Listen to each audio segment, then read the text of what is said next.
नमस्कार। दिन भर की बड़ी खबरों के विश्लेषण के कार्यक्रम सुनिए सच में आपका स्वागत है। मैं हूं मुकेश कुमार। तो दोस्तों, शुरू करते हैं आज का सुनिए सच। आज की खास खबरों पर नजर डालते हुए सुप्रीम कोर्ट की कोशिश को झटका, भूपेंद्र सिंह मान ने छोड़ी कमेटी। योगी राज में अघोषित आपातकाल, किसान नेताओं पर जुल्मों सितम। महिला विरोधी सुझाव देकर फंसे शिवराज, कई संगठनों ने की निंदा। हाईकोर्ट का अहम फैसला, अंतर धार्मिक शादी में नोटिस जरूरी नहीं। ट्रंप पर दूसरा महाभियोग पास, उनकी पार्टी के सांसदों ने भी दिए वोट। खास खबरों पर नजर डालने के बाद अब वक्त है आज की बड़ी खबरों के विस्तार से विश्लेषण का। लेकिन उसके पहले आपसे दो छोटे निवेदन। पहला निवेदन यह है कि सत्यहिंदी.com का ऐप आप तुरंत डाउनलोड कर लें, चाहे तो गूगल प्ले स्टोर से या फिर इस वीडियो के साथ दिए गए डिस्क्रिप्शन में उसका लिंक दिया गया है, उसको क्लिक कर आप डाउनलोड कर सकते हैं। दूसरा निवेदन यह है कि सत्यहिंदी.com आप जानते ही हैं कि पत्रकारों द्वारा संचालित संस्था है, उसे कोई कारपोरेट फंडिंग नहीं मिलती और ना वो चाहता है और ना ही सरकार की तरफ से वो किसी धन की उम्मीद रखता है। ऐसे में आपके सहयोग की जरूरत है। आपसे आर्थिक सहयोग की गुजारिश करते हैं। कृपया सत्यहिंदी.com की सदस्यता योजना का हिस्सा बनिए, सदस्य बनिए और सत्य हिंदी को मजबूत बनाइए। उम्मीद है कि आप ये दोनों कदम बिना किसी देरी के उठाएंगे। तो आइए अब सिलसिला शुरू करते हैं आज की खास खबरों का विस्तार से विश्लेषण का। सबसे पहले लेते हैं आज की सबसे अहम खबर। सुप्रीम कोर्ट द्वारा बनाई गई कमेटी को एक और झटका लगा है। कमेटी के एक सदस्य भूपेंद्र सिंह मान ने खुद को इससे अलग कर लिया है। भारतीय किसान यूनियन के अध्यक्ष हैं। मान तीनों कृषि कानूनों का समर्थन करते रहे हैं। हालांकि उन्होंने अपनी चिट्ठी में कमेटी छोड़ने के लिए किसान यूनियनों और जनता के बीच की भावनाओं और शंकाओं का भी हवाला दिया है। उन्होंने कहा है कि वे पंजाब और किसानों के हितों के साथ समझौता न करने के लिए किसी भी पद का त्याग करने के लिए तैयार हैं। बता दें कि सुप्रीम कोर्ट ने अपनी कमेटी में 4 सदस्यों को शामिल किया था, जिसमें भारतीय किसान यूनियन के भूपेंद्र सिंह मान, शेतकरी संगठन के अनिल घनवत, कृषि अर्थशास्त्री अशोक गुलाटी और डॉक्टर कुमोद कुमार जोशी को शामिल किया गया था। कमेटी बनाने के बाद किसानों के अलावा बाकी पत्रकारों से लेकर सामाजिक कार्यकर्ताओं ने कमेटी में शामिल लोगों के नामों पर सवाल उठाने शुरू कर दिए थे। किसानों ने कहा था कि ये सभी लोग तो पहले ही कृषि कानूनों का समर्थन कर चुके हैं, ये क्या न्याय करेंगे। इसके बाद अब भूपेंद्र सिंह मान ने कमेटी से इस्तीफा दे दिया है। तो इस कमेटी की कोई विश्वसनीयता ही नहीं थी। सुप्रीम कोर्ट ने आनन फानन में ये कमेटी किसान संगठनों से, आंदोलनकारी किसानों से बातचीत किए बिना, उनका पक्ष जाने बिना बना दी थी और इस कमेटी में तमाम सरकार के समर्थक लोगों को उसने भर दिया था। तो इस कमेटी की कोई विश्वसनीयता नहीं थी। इससे किसी को उम्मीद ही नहीं थी कि ये कुछ कर पाएगी और इसीलिए लगातार अटैक हो रहे हैं इसके चारों सदस्यों पर, क्योंकि वो चारों के चारों सदस्य शुरू से इस तरह के नियम कानूनों की पैरवी करते रहे हैं और जिसे किसान काला कानून बता रहे हैं। इसमें भूपेंद्र सिंह मान भी थे। लेकिन जाहिर है कि इतने बड़े पैमाने पर जब किसान संगठन विरोध कर रहे हैं, कमेटी को खारिज कर चुके हैं, कमेटी के सामने जाने से मना कर चुके हैं, तो ये कमेटी अब बेमतलब हो गई है और भूपेंद्र सिंह मान पर भी दबाव है। किसानों का भी, वो खुद को किसान नेता मानते हैं। जो राकेश सिंह टिकैत हैं, उन्होंने कहा है कि उनके अंदर का किसान जाग गया है। तो ये बताता है कि जो सामाजिक दबाव है और किसानों का प्रेशर है वो बहुत ज्यादा है इन कमेटी मेंबरान पर भी। हो सकता है बाकी 3 में से भी कुछ लोग पलट जाएं और इससे ये सवाल भी उठ रहा है कि सुप्रीम कोर्ट ने इन चारों लोगों से पहले सहमति ले ली थी कमेटी बनाने के पहले, या यूं ही सरकार की सिफारिश पर उसने इनके नाम पर ठप्पा लगा दिया और अब ये जो सदस्य बनाए गए हैं असुविधा महसूस कर रहे हैं और उससे बाहर जा रहे हैं। तो अब बाकी सदस्य क्या करेंगे पता नहीं। ये कमेटी अब त्रिशंकु बन गई है। इस कमेटी का कोई भविष्य नहीं है। इस कमेटी से कुछ होना जाना भी नहीं है। अब मुद्दा वापस सुप्रीम कोर्ट के पाले में आ गया कि अब वो क्या करेगा। क्या एक और इसी तरह का कोई सदस्य लाकर वहां बैठा देगा?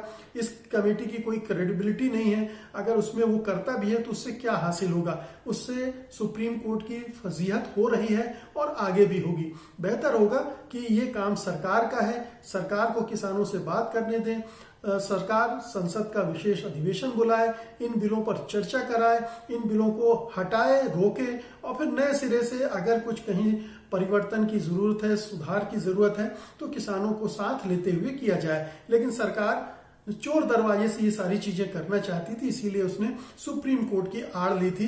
लेकिन अब धीरे धीरे वो पूरी बेनकाब होती जा रही है। अगली खबर लेते हैं।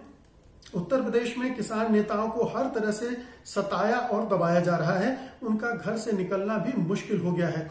जो भी किसान आंदोलन को लेकर सक्रियता दिखाता है उसे सरकार निशाने पर ले लेती है। गत 7 जनवरी को वाराणसी के 8 सामाजिक राजनीतिक कार्यकर्ताओं को गुंडा नियंत्रण एक्ट के तहत नोटिस थमा दिया गया।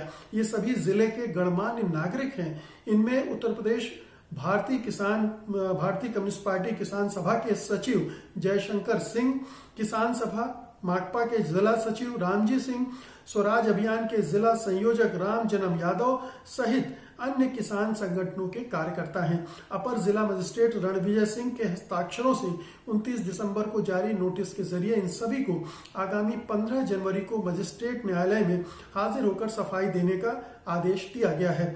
इस नोटिस को रद्द किए जाने की मांग को लेकर बड़ी तादाद में शहर के गणमान्य और प्रबुद्ध जनों के हस्ताक्षर युक्त ज्ञापन वाराणसी के मंडल आयुक्त और एसएसपी की मेज पर जमा होने शुरू हो गए हैं। इसके अलावा मिश्रिक, जो कि सीतापुर के पास है, में सक्रिय संगठन किसान मजदूर संगठन की नेता ऋचा सिंह 7 जनवरी को ट्रैक्टर रैली में शामिल होने के लिए अपने घर से निकली थी तो देखा कि 3 पुलिस वाले बाइक पर उनका पीछा कर रहे हैं। इसके बाद उन्हें रास्ते में पुलिस ने रोका।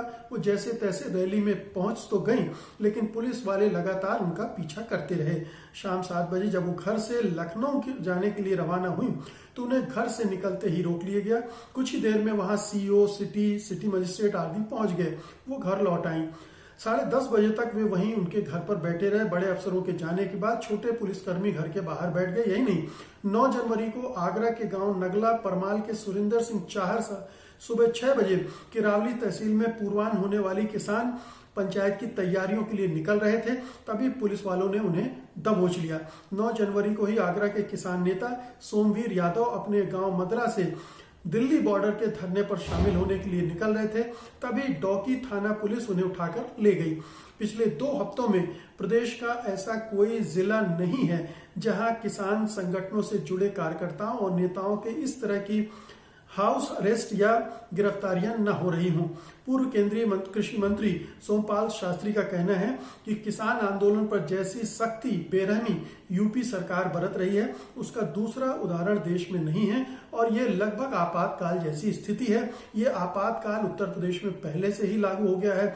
आप पिछले 3-4 सालों की योगी सरकार की गतिविधियों को देख लीजिए, वो किस तरह से हर आंदोलन, हर विरोध, हर असहमति को कुचलने में लगी हुई है और पूरे प्रशासन को उसने इसमें लगा दिया है। पुलिस प्रशासन सब एक सूत्री कार्यक्रम पे लगे हैं। अपराध होते रहे, लेकिन जो भी विरोध में उतरे उसको पकड़कर बंद कर दो, उस पर 10 केस ठोक दो और वो परेशान होता रहे। तो किसान आंदोलन जो मोदी सरकार के लिए एक बड़ी मुसीबत बन गई है, उसमें ज्यादा लोग शामिल ना हो, इसलिए ये एक दमन चक्र उत्तर प्रदेश में योगी सरकार ने चला रखा है।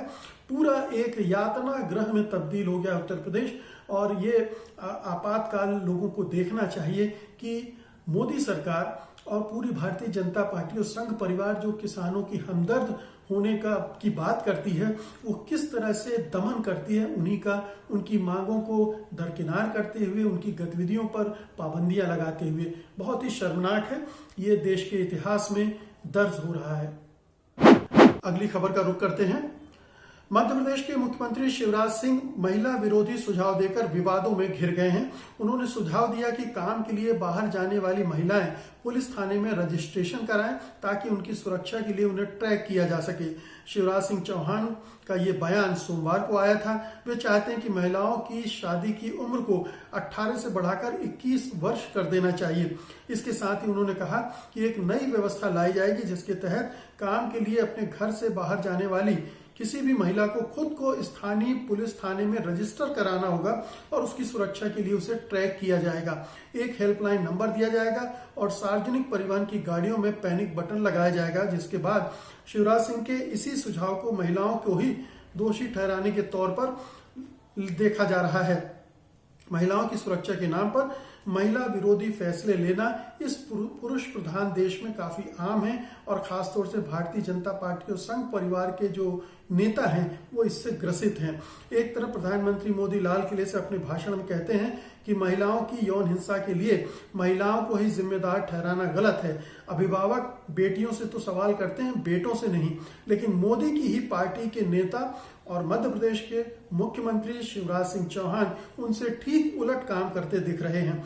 उधर मध्य प्रदेश में कांग्रेस के वरिष्ठ नेता सज्जन सिंह वर्मा ने लड़कियों की शादी की उम्र 18 से बढ़ाकर 21 करने के विचार का विरोध करते हुए अजीबोगरीब तर्क दे डाला है।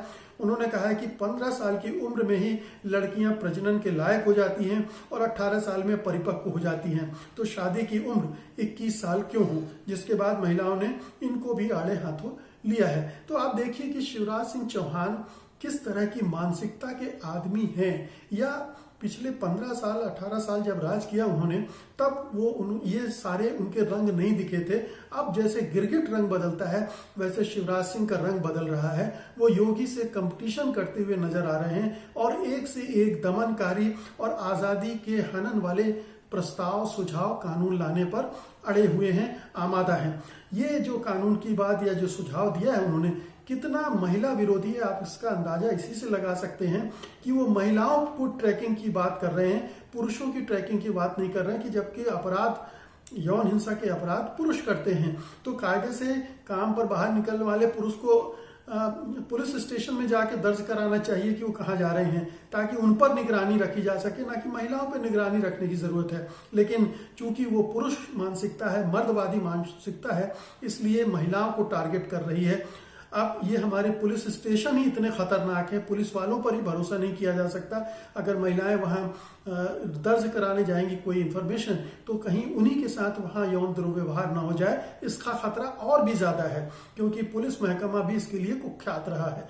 तो ये एक नए नए आइडिया इस तरह के आ रहे हैं संघ परिवारियों के दिमाग में, जिसमें महिलाओं को घर में कैद रखा जाए, उनकी तमाम आज़ादियां छीन ली जाए, उनकी ट्रैकिंग की जाए, वो किससे मिल रही हैं, किससे प्यार कर रही हैं, किससे शादी करेंगी, कौन सा धर्म अपनाएंगी, कौन से कपड़े पहनेंगी, क्या खाएंगी, कैसे बोलेंगी, कैसे उठेंगी बैठेंगी, इस सब पर वो पाबंदियां लगाना चाहते हैं। तो इस दिमाग को, इस विचार को, इस विचारधारा को कंडेम करना चाहिए, इसका विरोध करना चाहिए और उम्मीद करनी चाहिए कि शिवराज सिंह में जरा सी सद्बुद्धि अगर आ जाए तो उनका भला होगा। उनकी पार्टी की जो छवि उनकी वजह से और खराब हो रही है वो भी रुकेगी, और मोदी जो 15 अगस्त को कुछ और कहते हैं उनको भी जरा ध्यान देना चाहिए कि उनके नेता क्या कर रहे हैं, चाहे वो योगी आदित्यनाथ हो और चाहे शिवराज सिंह चौहान हो। अगली खबर लेते हैं। अंतर धार्मिक शादी को लेकर इलाहाबाद हाईकोर्ट ने एक अहम फैसला दिया है। कोर्ट ने बुधवार को कहा है कि विशेष विवाह अधिनियम के तहत विवाह का नोटिस प्रकाशित करना, यानी विवाह को सार्वजनिक करना अनिवार्य नहीं होगा।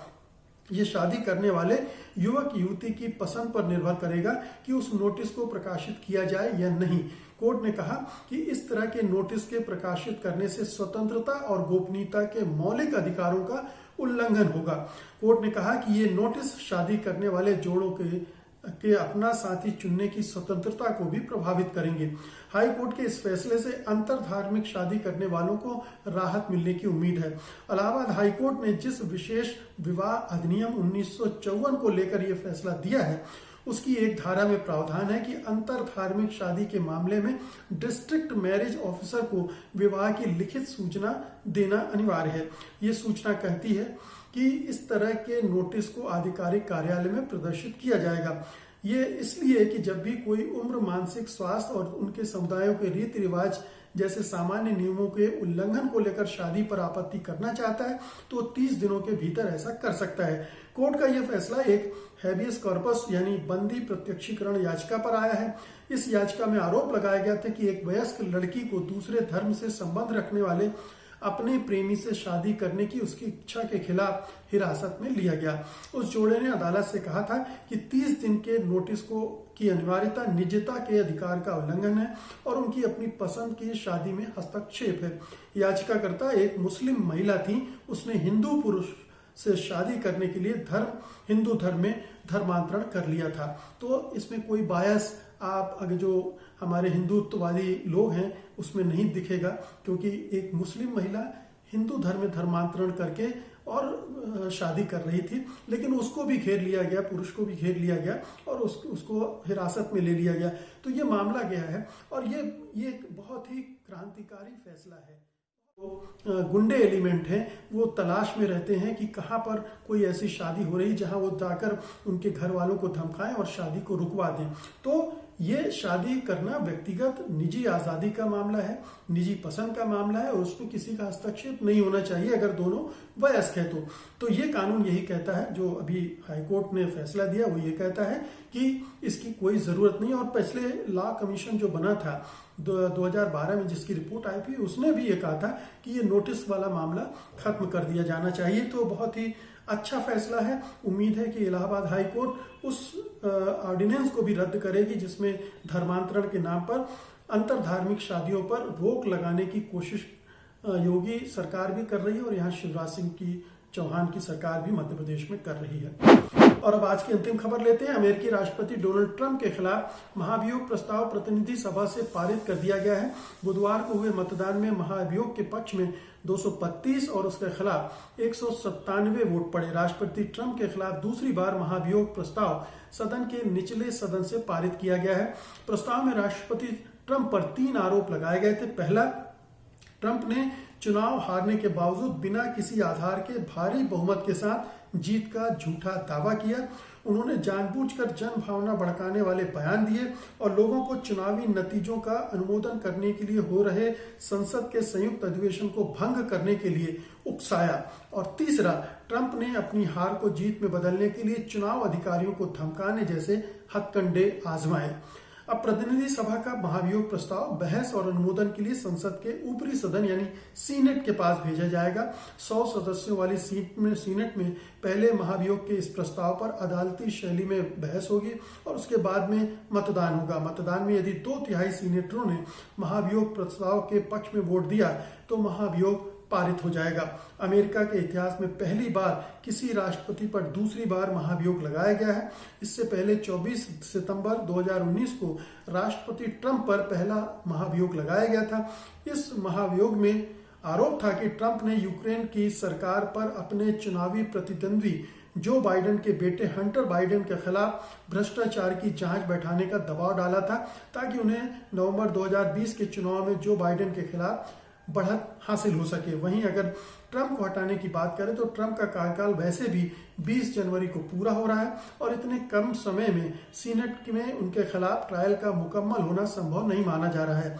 सीनेट के रिपब्लिकन लीडर मिच मैकॉनल ने कहा है कि इस हफ्ते सीनेट की बैठक होती है तो भी राष्ट्रपति के दफ्तर छोड़ देने से पहले अंतिम फैसला नहीं हो सकेगा। तो ट्रंप के कार्यकाल तो निपट जाएगा, लेकिन अगर ये महाभियोग सीनेट भी पारित कर देती है तो वो अगला 2024 में जो इलेक्शन होना है वो नहीं लड़ पाएंगे, उन पर रोक लग जाएगी। तो ये एक बड़ा कदम होगा क्योंकि इन जैसे नेताओं पर रोक लगे। दूसरा ये कि जिस तरह की हरकत डोनाल्ड ट्रंप ने की है ये इतिहास में दर्ज हो गई है और उनको एक सबक मिलना चाहिए।